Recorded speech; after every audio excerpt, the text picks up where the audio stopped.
Welcome, everyone. I'm Ashley Parker, the Risk Management Manager for Dallas and Phoenix, and your webinar presenter. Thank you so much for joining us for today's webinar on product liability. Product liability continues to be one of the most significant and costly areas of exposure for manufacturers and distributors.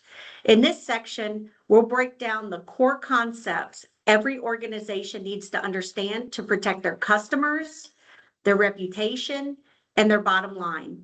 This webinar will explore the growing impact of nuclear verdicts, with jury awards exceeding $10 million, and how trends in litigation are reshaping the risk landscape for product manufacturers.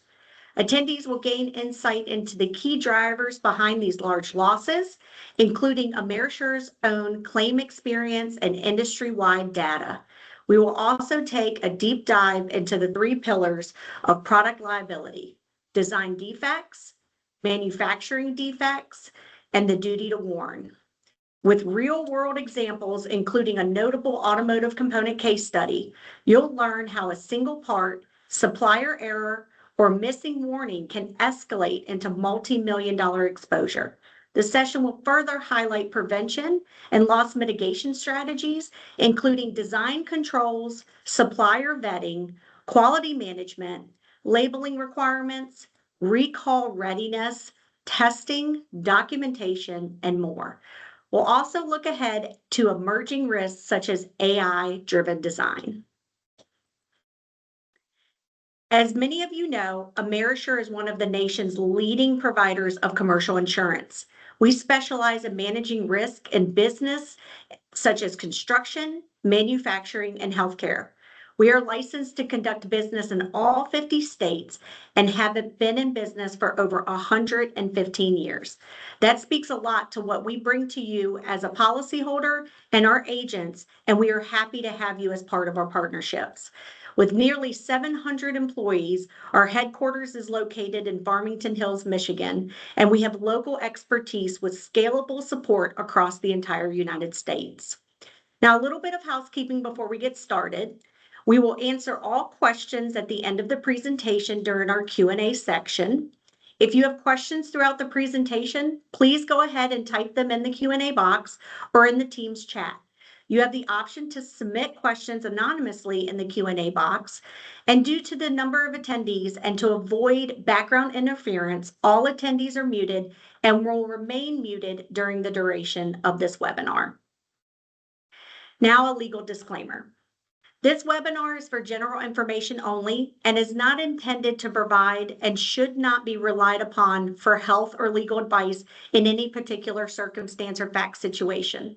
You are advised to consult with an attorney to address any particular circumstance or fact situation, and AmeriSure assumes no duty or obligation to any party in providing this information. This material is for informational purposes only and is not intended to provide special solutions for any potentially unsafe conditions. Now let's get to our presenters. Our experts today include both Eric Austin and Andy Walker. Eric Austin is the risk management consultant and manufacturing and product specialist, and Andy Walker is our assistant vice president in field technical underwriting. Eric began his career with AmeriSure in August of 2007 as a risk management specialist working in the Central Florida area. He continues to provide dedicated service to primarily manufacturing and construction businesses.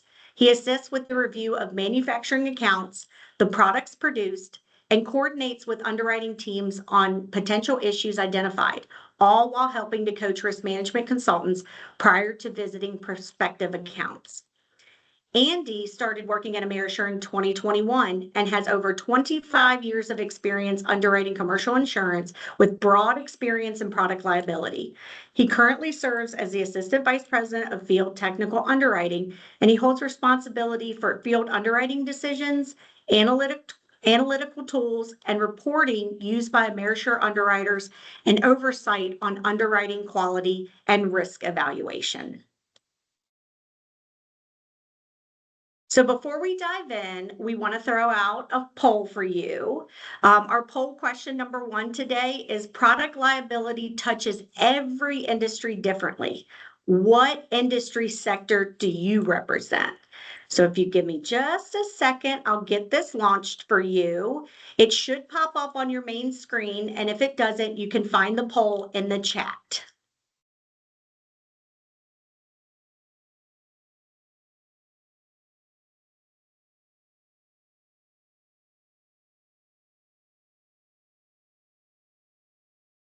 There you go.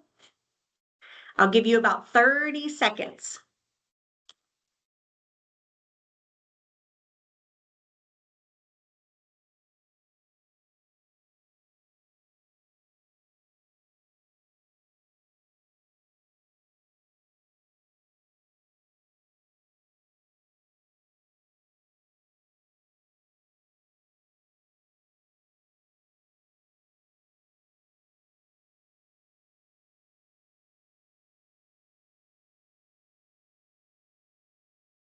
Okay, we've got a few responses so far. So insurance, compensation, manufacturing, distribution, and welding and gas. So all good industries. Thank you. Okay, with that being said, I'm going to flip this over to Eric, and he's going to get us started today.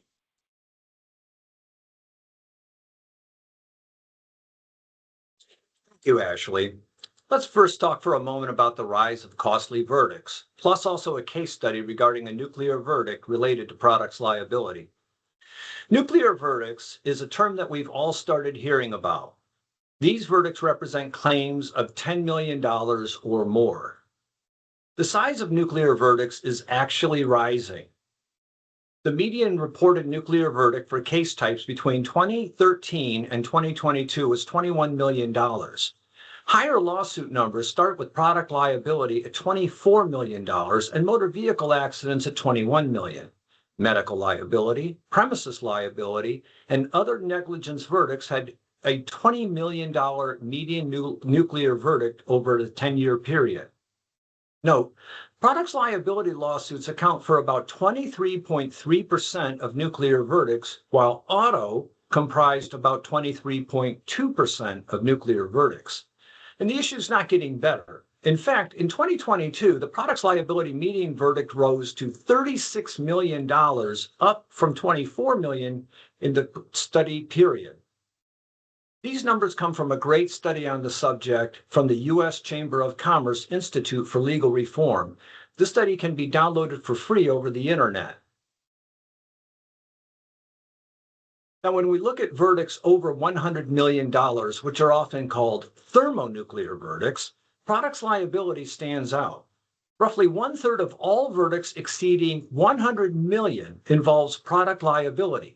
These cases tend to combine several injuries or fatalities where a company had known or should have known about hazards regarding their products. Products liability cases are also the most likely to include punitive damages. Punitive damages aren't about reimbursement, they're about punishment. Allegations like failure to warn, ignoring test data, or prioritizing cost over safety are exactly the kinds of facts that drive jury anger and push verdicts into the 9-figure range. Florida highlights how significant these claims can be. In Florida, about 39% of wrongful death cases stem from products liability. That means a substantial portion of fatal injury cases are focused on product design, warnings, and manufacturing decisions, not just individual behavior. Another trend increasing severity is third-party litigation funding.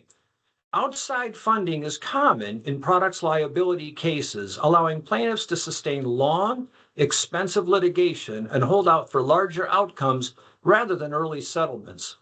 For those unaware, third-party litigation funding in products liability cases refers to outside investors who are not parties to the lawsuit, providing capital to a plaintiff or plaintiff's law firm to finance the case in exchange for a portion of any settlement or verdict. In products liability litigation, this funding is commonly used to pay for expert witnesses, product testing, discovery, and lengthy trial preparation. This allows cases to proceed longer and reducing pressure to settle early. The presence of third-party funding can increase claim severity, extend litigation timelines, and raise settlement demands, even though the funder has no direct control over the legal strategy or outcome. Now let that sink in. Investors are funding lawsuits, sometimes even from other countries, hoping for a return on their investment. The takeaway is severity. Product claims may be infrequent, but when they occur, they're among the most financially severe exposures a company or insurer can face. Let's look at a case study. This case involved BMW Mini Cooper vehicles manufactured in the late 2000s. The alleged defect was not the entire engine, but specific internal subcomponents, a timing chain, and timing chain tensioner. Plaintiffs claim that these parts were designed in such a way that allowed premature wear, which caused the timing chain to loosen.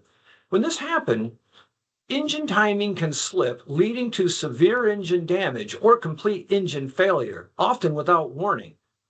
Importantly, this was not a crash or injury case. The damages were economic losses. That included costly engine repairs, engine replacements, loss of use, and diminished vehicle value.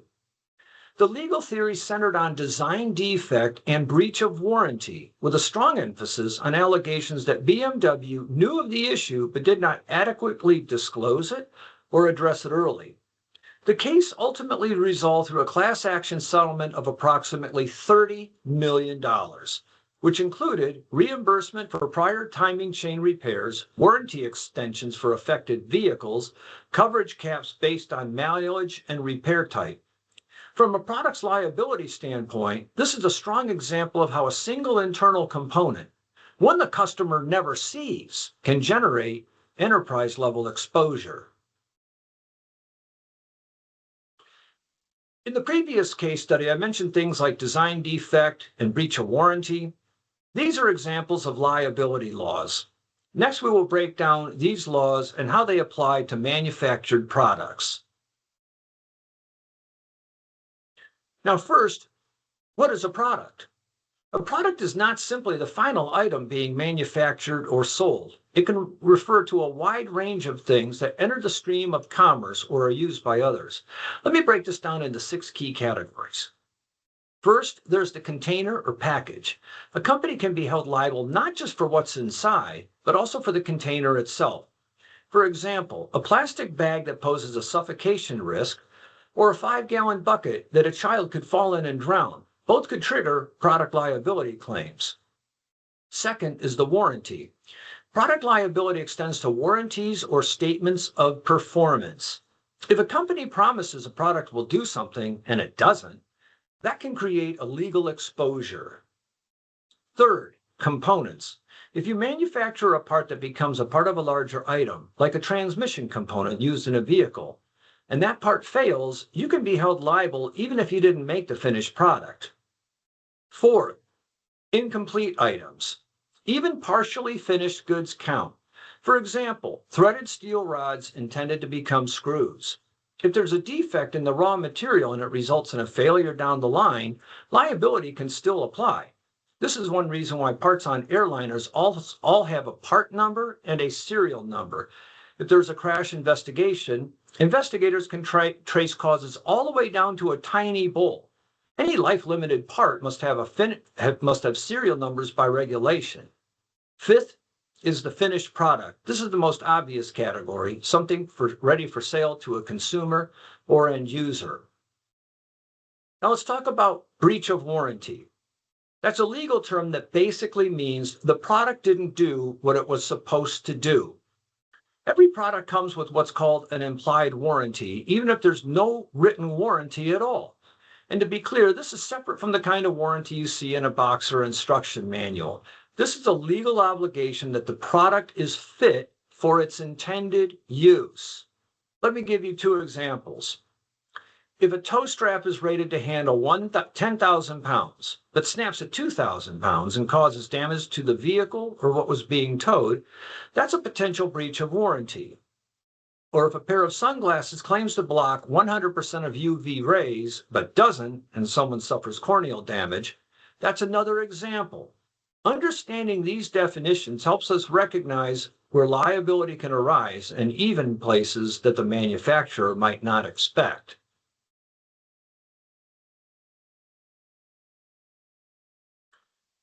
Now, when we talk about product liability lawsuits, they typically tend to fall into one of three main categories. Let's go through each. First is design defect. This is when the product was dangerous right from the beginning because of the way it was designed. In other words, it wasn't a just mistake on how it was made, but rather in what the blueprint looked like in the first place. For example, imagine a plastic guard on a power tool that's meant to protect the user, but it wears out long before the tool does. That's a design defect. The guard wasn't designed to last the life of the product, and that creates an ongoing hazard for the user.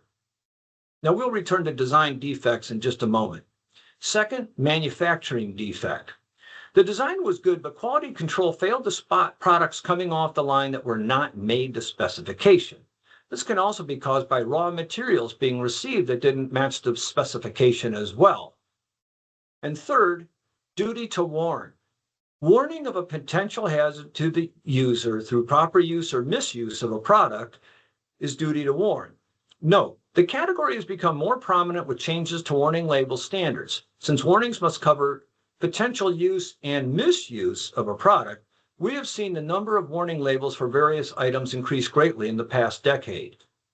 In 2023, a harmonized warning label standard was introduced, similar in concept to the updated hazard communication rules we saw a few years back.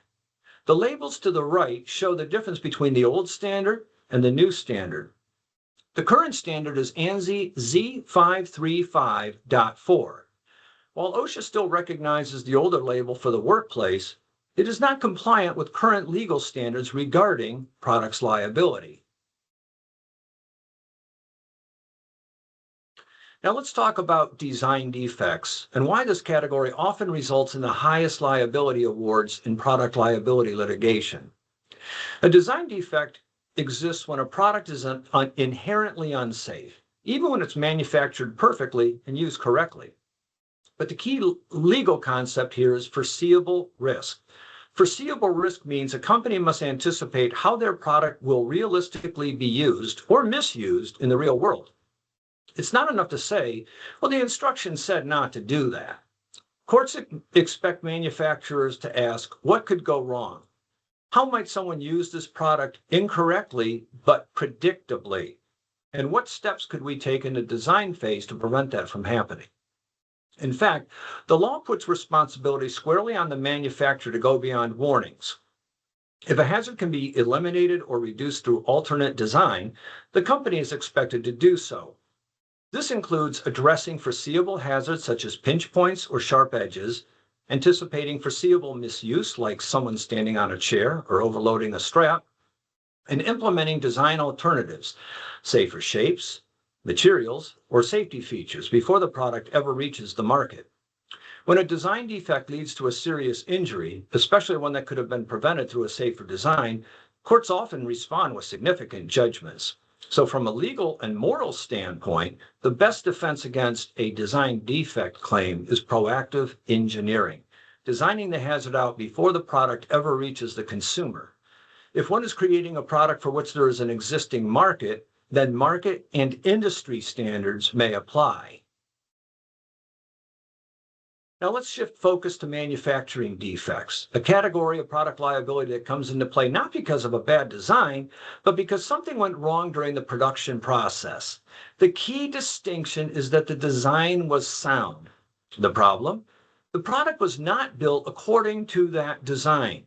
Somewhere along the manufacturing line, a deviation occurred, whether in materials, workmanship, process control, or inspection. What makes manufacturing defects unique from a legal standpoint is that they're often easier to prove. Why? Because you're comparing one defective unit or a small batch to the rest of the production run. If most products perform as intended, but one fails due to a missing weld, an air bubble in a casting, or improper assembly, it's clear something went wrong in manufacturing. This kind of defect is often identified in jobs where customer low-volume runs are more common. These shops often build to specs of others, meaning that they rely on detailed instructions and third-party design. This introduces complexity, especially when building many different types of products, often one-off or made to order. Without rigorous process controls and documentation, it's easy to see where variation can creep in.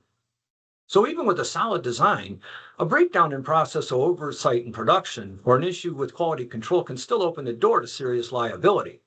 This reinforces the importance of standardized procedures, robust inspections, and traceability, especially in custom manufacturing environments. And finally, we have duty to warn. When it comes to product safety, preventing manufacturing defects is only part of the equation. Another major source of product liability is failure to adequately warn about potential risks that are not immediately obvious to the user. There are three primary ways we communicate safety information. Warning labels. These should clearly highlight immediate hazards and proper handling practices directly on the product or packaging. Labels must be legible, durable, and placed where the user will see them before use.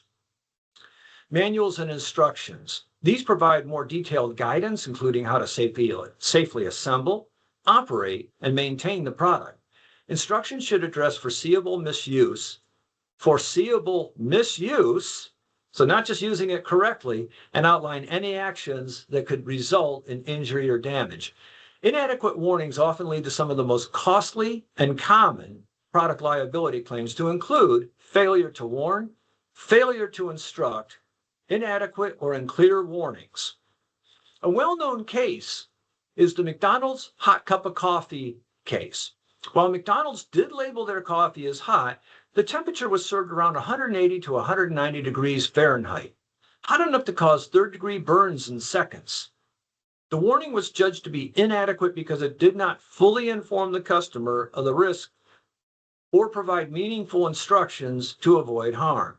The risk was foreseeable but not properly addressed through warnings and labeling. And note, McDonald's had been warned of hundreds of similar burn complaints over the previous decade, yet chose to maintain the high temperature without adequate warnings.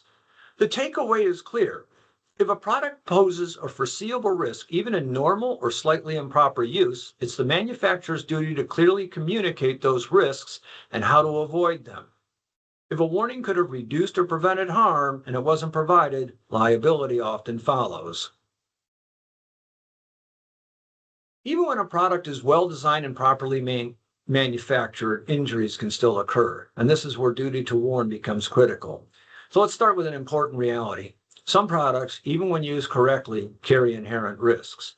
For example, a ladder, a power tool, or a cleaning chemical. These are safe products by design, but their normal function can still result in injury.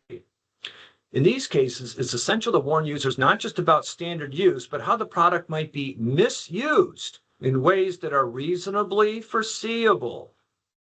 Now, here's the distinction. Reasonably foreseeable misuse refers to the ways a typical consumer might unintentionally or carelessly use the product in a manner that creates risk, even if it's not the intended use. If the misuse is predictable based on how people commonly behave, the manufacturer must provide warnings or instructions to reduce the risk or harm.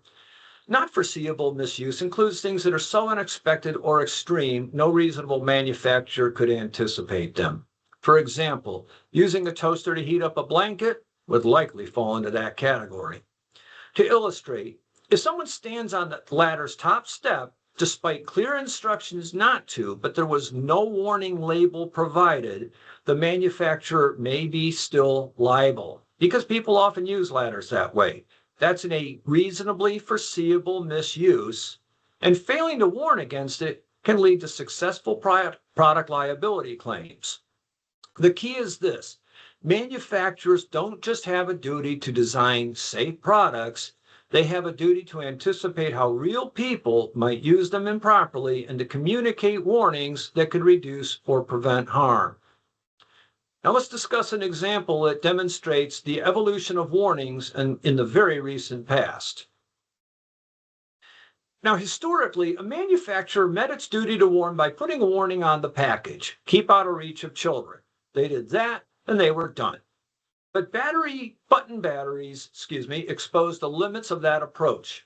We now know that if a child swallows a button battery, it can cause severe internal burns in as little as 2 hours.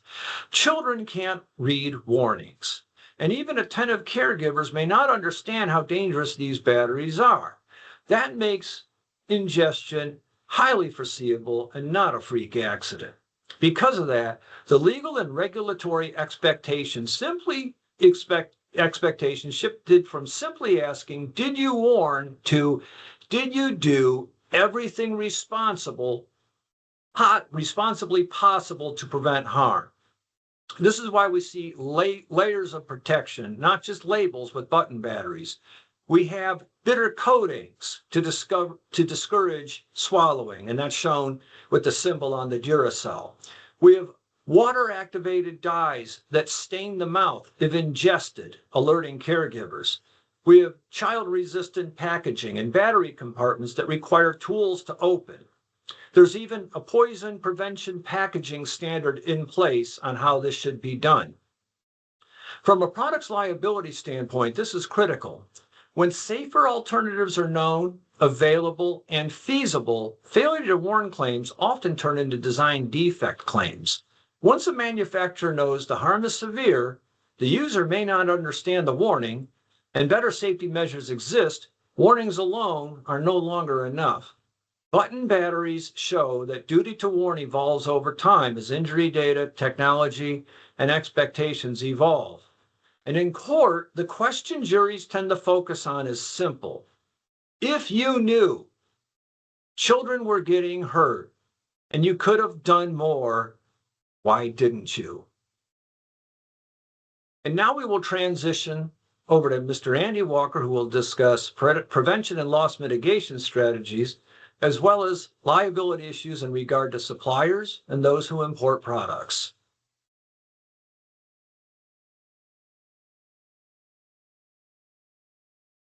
Thank you, Eric, very much. And now that we've spent some time talking about products claims and how and why they may occur, as Eric mentioned, the next session of our discussion focuses on prevention and mitigation strategies. So having a robust product safety program is one of the most important loss prevention and mitigation strategies any entity with product liability exposure can invest in. The primary goal of any program should, of course, be trying to prevent or limit your products causing injury or property damage to others. But in our experience at AmeriSure, the presence of a program also makes a huge difference to the ability to defend your organization against allegations your products are responsible for injury or damage, even in scenarios where you don't feel the product is at fault. We'll walk through some of the key elements of a product safety program here. Note, we will look at this primarily from the perspective of a product manufacturer, as the party primarily responsible for ensuring the safety of a product. But as a wholesaler, distributor, or reseller of products, it's good practice to understand and validate the process that the manufacturer has in place. So let's talk about design stage controls. A safe product begins with a safe design. First, always follow applicable standards and regulations. Consider industry standards, whether ANSI, ISO, UL, or others. These serve as benchmarks for safety and performance. Regulatory compliance doesn't guarantee immunity from litigation, but it does establish that you met an accepted level of care in your design process. There's also huge value in playing an active role in industry bodies that serve your industry to stay up to date with changing standards and best practices. As we heard earlier, when considering a potential design defect, the best practices of your peers selling products similar will be used to allege a potential defect with yours. It's important to keep records of all stages of the design process, of every iteration or change you make, and document why you made it. As you undertake design reviews and, where relevant, conduct failure mode and effect analysis and work with prototypes, you should reference a hierarchy of controls like the one you see on the screen. This helps with prioritizing the most effective controls first, to eliminate or substitute hazards before considering engineering controls such as guarding. User testing of prototypes, both expert users, but even more crucially by those not involved in the design process, will help you find failure scenarios you may never have even considered were possible when working with your design. Supplier management.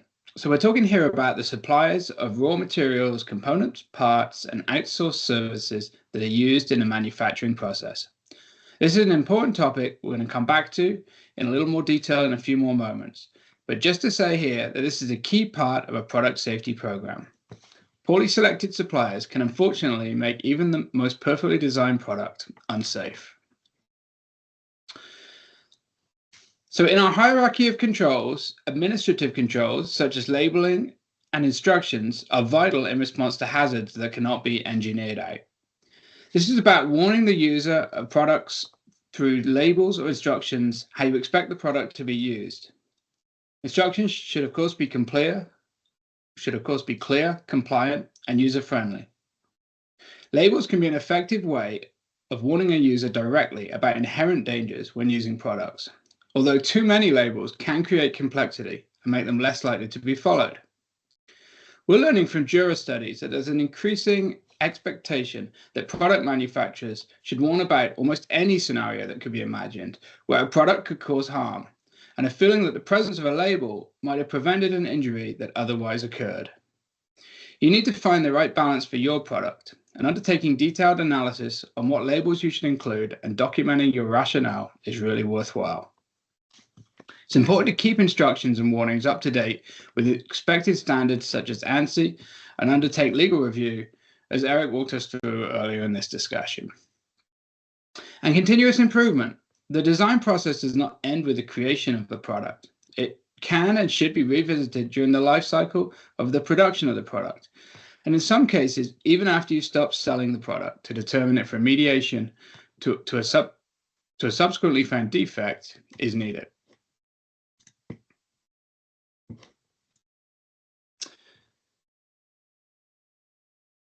Incident response planning. Having a robust approach to complaint handling and product recall is a key loss mitigation strategy. Complaints are a fantastic source of information for you to understand how your products are being used or misused. You can learn even more with proactive research. Customer surveys, reviews, feedback loops are going to help you understand if the product is being used in the way it's intended. Coordination with legal and risk teams to review product feedback and complaints and determine if broader remedial action is required might be worth investing as much energy into as the complaint itself. Your ability to recall your products in the event you or someone else identifies an inherent defect could be a huge upheaval in the short term, but in the long run can save significant costs and future losses and reputational injury.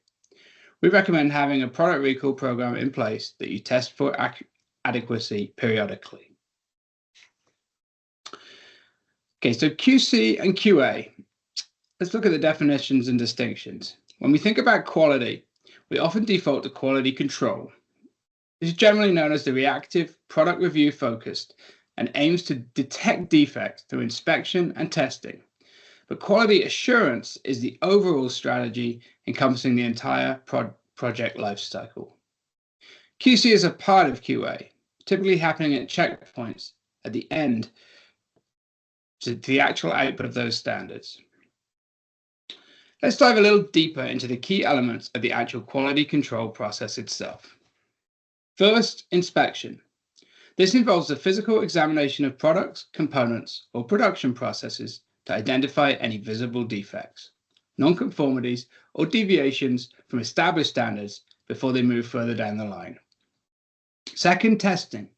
By conducting measurements and performance evaluations, we verified that the product functions as expected and meets all technical and regulatory specifications. This step helps catch hidden issues that visual inspections alone might miss. Third, corrective action. When a defect is identified, swift and effective corrective measures must be taken. This can involve reworking the product, adjusting a process, or retraining personnel to prevent reoccurrence. Finally, sampling. Rather than inspecting every unit, quality control teams may assess representative samples from a batch. If these pass the standards, it provides confidence in the quality of the entire run, but also means sampling must be done correctly and consistently. Most importantly, if you have no record of your quality control, then from a defensibility perspective, it is as if you did not do it. Documentation is proof that inspections, tests, and corrective action occurred. And without that record, there's no evidence to support your quality control program, especially in the face of a defect or liability claim. By rigorously applying these methods, manufacturers can significantly reduce the risk of defects, ensure product integrity, and maintain customer trust. Okay, I promised we would talk more about suppliers. Inevitably, manufacturers rely on other entities for supply of raw materials and components, or they may outsource part or all of their manufacturing process to a third party. The quality of the final product manufactured and its propensity to cause injury or property damage is dependent on the quality of the partners selected. Let's talk about vetting suppliers and validating agreements. As mentioned, the quality of the finished product is only as good as the raw materials and parts used to construct it. Supplier selection that only considers price could be more costly in the long run. It's important to select suppliers based on a comprehensive vetting process that includes a measurement of the quality of the product they supply. A good quality supplier should be able to provide certificates showing their own liability coverage in place, and we recommend having a formal system of verifying these and record keeping to store these certificates and request updated copies when they expire. This way, if the final product ever causes a loss resulting from the defect in a raw material or part that's been incorporated, it's easier to make the supplier of that part accountable for their part in the loss. Now, when outsourcing the manufacture of all or part of your product, you're relying on the performance of the manufacturer for the quality of your end product. Just like vetting of suppliers, it's also really important to vet the quality of your manufacturing partners with a robust inspection program, and contractually to protect yourself with formal agreements that assign liability for resultant damages based on whatever each party was responsible for within the arrangement. If another party is responsible for the final assembly of the product, consider what additional quality control measures you might want to put in place after that process is completed to check the quality of the work. Don't rely solely on the quality control undertaken by another party, even if you feel like you have sufficient protection contractually to hold them accountable for their work. Don't forget, sometimes the biggest consequences a business incurs as a result of a product liability loss, the intangible impact of reputational injury, rather than the tangible costs associated with the claim. Importation. So directly importing from overseas can have many benefits relating to cost, availability, and flexibility. However, this does also significantly increase the product's liability risk being taken on by the importer. Seeking recovery from an overseas entity for a defective product supplied can be extremely challenging. The prevalence of products liability insurance purchasing overseas varies heavily by territory, and even when in place, limits are often significantly less than what we typically see in North America. And even if policies are purchased, they often do not provide jurisdiction in the US. This makes independent verification of and testing of the quality of products supplied crucial, as the primary way to prevent losses resulting from the poor quality of imported products is to make sure there are no defects with those products. This best practice would apply to importing parts and raw materials, as well as entities who directly import products from overseas for resale in the US.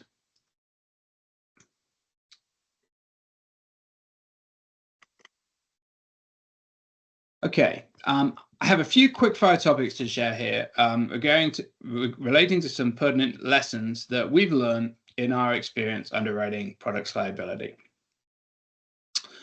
So one of the most overlooked sources of products liability risk is change management.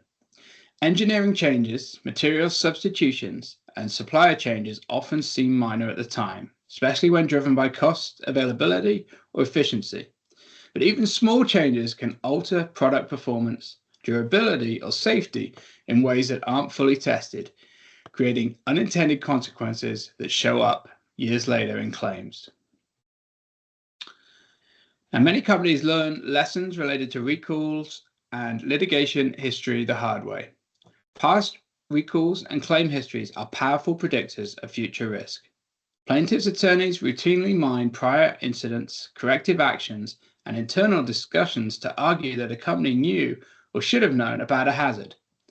The way issues are documented and addressed can matter as much as the original defect.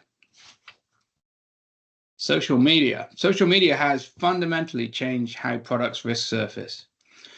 Online reviews, complaint forums, and social platforms create real-time visibility into product problems. A handful of similar complaints can quickly establish a pattern that plaintiffs use to argue notice and foreseeability. Social media also creates new liability pathways. How-to videos, unofficial repair instructions, and user-generated modifications can spread rapidly. Even when a manufacturer didn't create the content, plaintiffs may argue the company failed to warn, failed to intervene, or should have anticipated misuse based on what was openly happening online. Now, social media is not all bad news. We talked a little about proactive research as part of product safety program.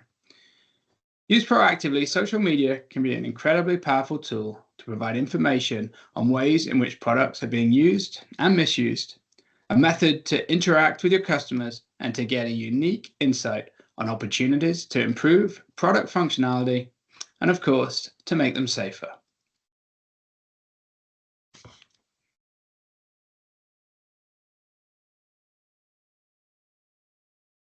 So we've got another poll question, number 2 here for you.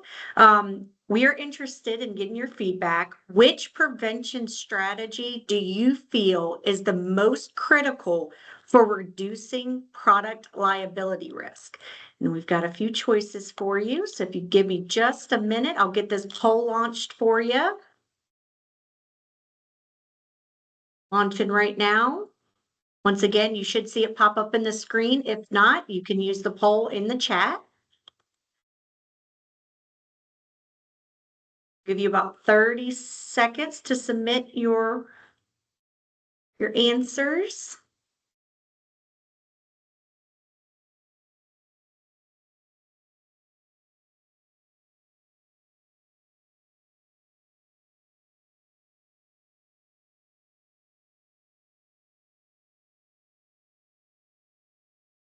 It's like we've got a few responses coming in so far.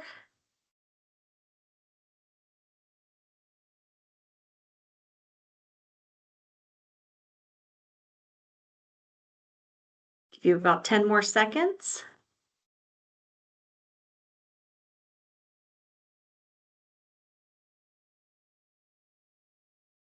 Okay, Andy, it looks like design stage controls is the top prevention strategy that everyone feels is the most critical.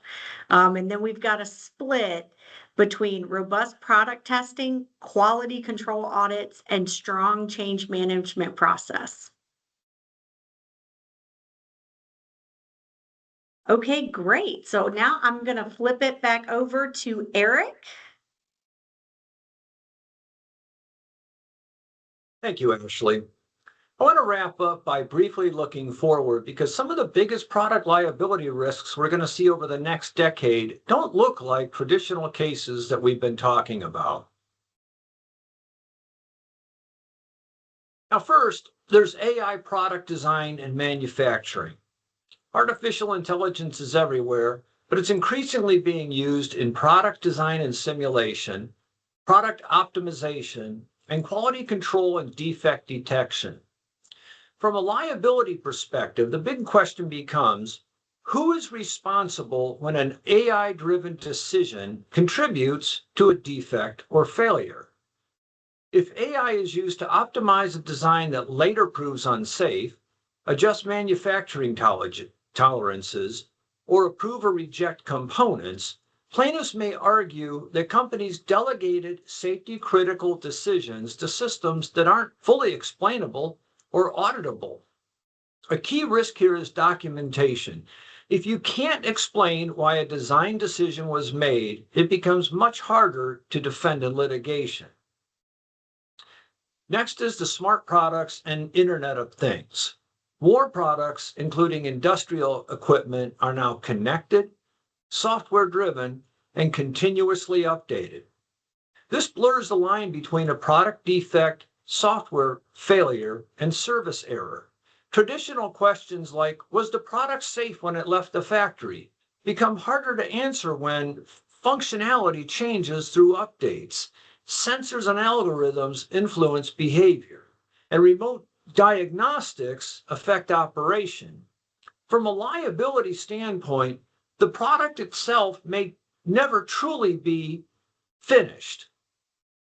Then there's data privacy and cybersecurity liability. Connected products also create data exposure even in industrial settings. Risks include collection of user or operational data, remote access vulnerabilities, hacked or manipulated controls.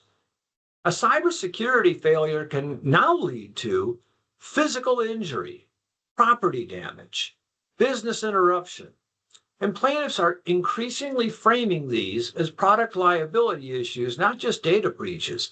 In other words, a cyber event can now look like a product defect, especially if it affects how the product performs in the real world. Now, a closing thought. The common thread across all of these trends is complexity. As products become smarter and more connected, the potential for product liability expands, and the need for thoughtful design, documentation, and risk management becomes even more critical.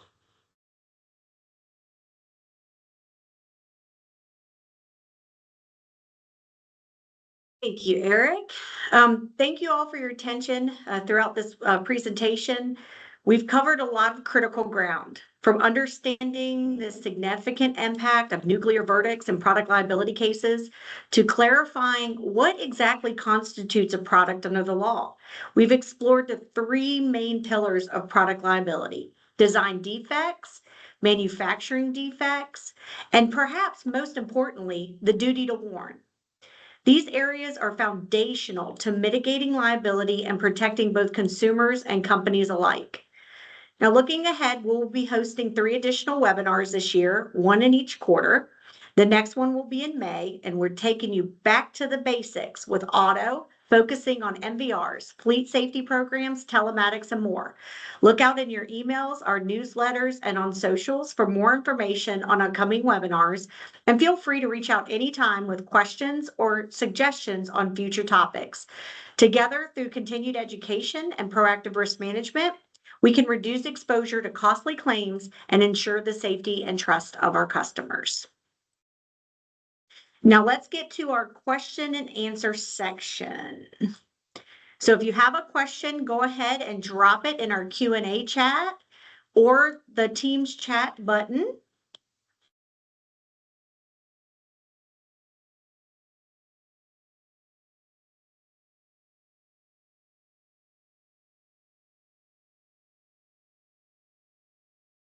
Right. Waiting for a few questions to come in. Now, Andy, there was a question that we had pre-submitted here. Now, how do we know if we are using the most current labeling standards?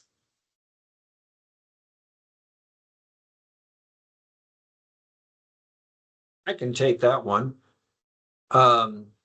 ANSI Z535 is the gold standard for product safety warnings in the US and is heavily relied on in litigation.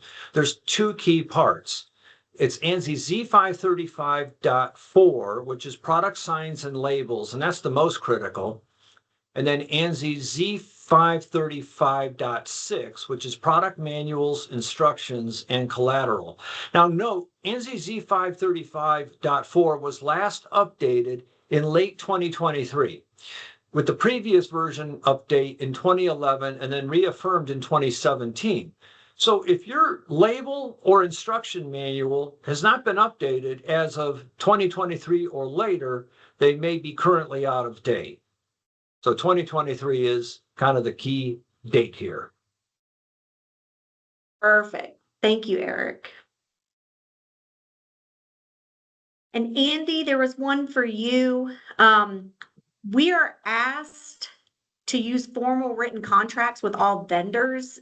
Do you feel like that's always necessary? Yeah, I can certainly comment on that, Ashley. I think the primarily the effort involved in setting up a process to check uh, contracts and certificates is actually uh, the actual process of setting it up is actually really where you invest most of your resource. So once you've done that, it's best to take the benefit of that and really use it with all of your suppliers and any vendors that you interact with. Um, we recommend that because we never really sure where the product's liability claim is going to come from. And it's best to have those certificates in advance versus searching for them in the event of a claim. Okay, thank you, Andy. And I've got another one in the Q&A chat too, Andy, that I think you can answer as well. I've got a distributor that imports products from overseas. They have product liability currently, but where is the line drawn for who the liability primarily falls on? Manufacturer, international, or distributor, wholesale, US? Great question. Great question. Yeah. So when you're importing products from overseas, you can attempt to put in place agreements with those entities overseas to hold them responsible for uh, injury or damage caused by the products that they supply to you. The difficulty comes that contractual agreements with overseas entities are typically hard to enforce. US courts have little or no jurisdiction over an entity based in another country. It's possible you may receive some type of recourse, but we wouldn't recommend relying on that. So if you do business with an overseas company, and there are many reasons why that may make sense for your situation, whether that's cost, availability of materials, other reasons. You probably also need to factor in the additional cost of quality control you'd want to undertake to make up for the lack of legal resource you're likely to have if the product was manufactured incorrectly. Perfect. Thank you. That's a great question. Okay, and then let's see here. So this one looks like it's going to be for you, Eric. I'll bring you on the screen here. What are the most common gaps you see during risk management inspections? Oh, that's a good one. Off the top of my head, I would say when evaluating product liability risk, even sophisticated companies often lead gaps that can magnify exposures. To me, the most common include incomplete hazard identification. In other words, not fully analyzing foreseeable misuse, cumulative effects, or indirect risks, only focusing on the obvious or big hazards and not necessarily thinking, how could a person use this or misuse the product in a way that we're not thinking of? The really common one is outdated or inconsistent labeling or warnings, kind of like what we talked about before, using old ANSI, OSHA, or different standards, or failing to match labels to manuals and trainings. Anytime I see labeling or manuals that says, last updated 2000 or 2003 on the bottom of the page, which is common, I know that their standards and programs are out of date. Also, insufficient documentation, missing design records, testing logs, change histories, or rationale for safety decisions, which weakens defensibility in claims. One company I dealt with actually destroyed their quality control documentation so nothing could be held against them in the future. Let that one sink in. And then finally, supplier and outsourced component risk. Assuming upstream components are safe without verification, testing, or clear contract terms allocating liability, something that Andy just spoke about, is a common thing that I see when I'm visiting policyholders. Hey, thank you guys both so much. Looks like that was all the Q&A and chat sections that we had. So thank you everybody that submitted a question. You can always contact us at riskmanagement@amerisure.com or through WebRM via the QR code that you see on your screen here. You can access our recent webinars on Amerisure's YouTube channel or through the SureConnect customer portal. And please follow us on social media. We're out on Facebook, Instagram, LinkedIn, and Twitter to catch up on the latest Amerisure updates, industry news, and safety insights. Thanks again to both of our speakers and all of the attendees today, and I look forward to seeing many of you in the upcoming sessions. Have a great afternoon.